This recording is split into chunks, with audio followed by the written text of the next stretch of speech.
Hello, I am Sapphire, and in this video I want to introduce some overpowered weapons in this season. This is the second clip about the metas of this season, and you can see its continuation in the previous clip. As you can see, I have put 2 LMGs and 2 pistols for you that support close and far distance. Be sure to test them because you will be surprised. And at the end, I put a cool loadout of this season's super meta.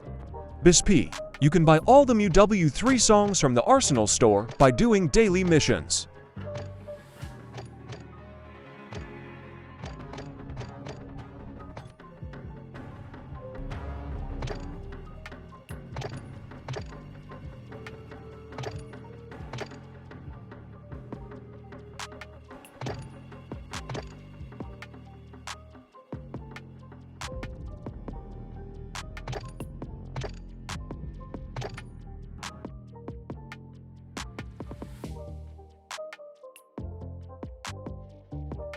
برو میریزم خب هدش زدم زد تو زدی؟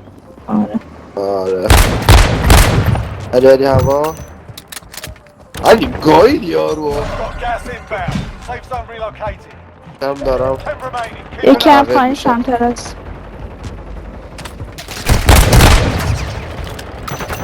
بیا پایین 2 نفرم علی مارک به من بدید و خیلی راحت تر لکن کامر علی بده من کامرا یکی دیگه اومد متین برس کاورش